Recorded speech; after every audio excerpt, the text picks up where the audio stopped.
Se prorok Ilija Bogu pomolio, da bi Gospod od kiše nebo zatvorio, da bi Gospod od kiše nebo zatvorio.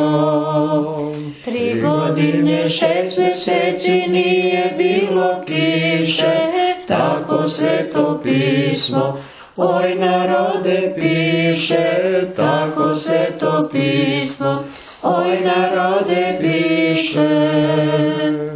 Gospod reče Iliji, ti ćeš se skloniti na potoku Horatu, tu ćeš vodu piti na potoku Horatu, tu ćeš vodu piti. Jer će u naroda da ne stane vode, Gavranu sam naredio da te hrani ovde, Gavranu sam naredio da te hrani ovde. Godin dana Ilija na potoku bio, Gavran ga je hlebom i mesom hranio, Gavran ga je hlebom i mesom hranio.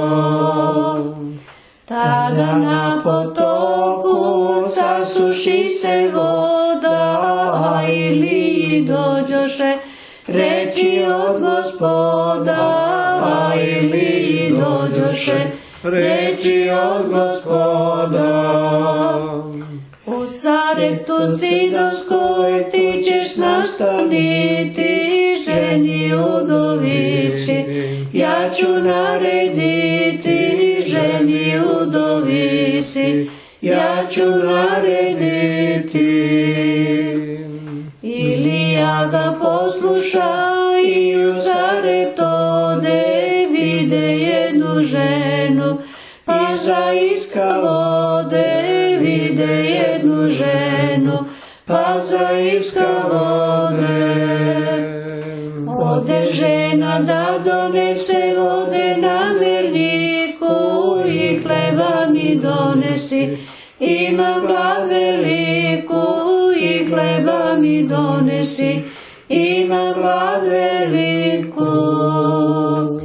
Žena progovori, pregreš brašna imam, sin ću zadnjeg puta da nahranim sina, tim ću zadnjeg puta da nahranim sina. Pa ćemo od gladi umreti oboje, ne plaši se ženo, Gospod rekao je, ne plaši se ženo, Gospod rekao je. Vode, brašna i ulja neće ti nestati, samo veru u Boga, ako ćeš imati, samo veru u Boga, ako ćeš imati. I žena ga primi i reči posluša, a Gospod je u veri, htede da okuša, a Gospod je u veri, htede da okuša. Dete joj se razbole, bolest ga umori, a Iliji žena tužno progovori, a Iliji žena tužno progovori. Radi bezakonja došao si moga, smrću da mi umoriš, sina jedinoga, smrću da mi umoriš, sina jedinoga. Mrtvo dete Ilija na ruke uzeo i u svoju sobu on ga je odneo, i u svoju sobu on ga je odneo. Pa zavapi Gospodu kome je služio, što si ovu udovicu tako ucelio, stolicu, tako ucvelio. Primila me u kuću kao gosta svoga, a ti da joj umoriš sina jedinoga, a ti da joj umoriš sina jedinoga.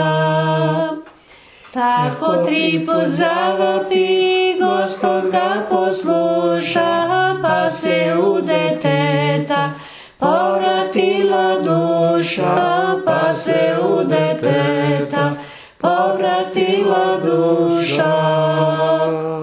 Vidim da se čovjek Boži žena progovori, kroz tvoja se usta reč Božija zvori, kroz tvoja se usta reč Božija zvori.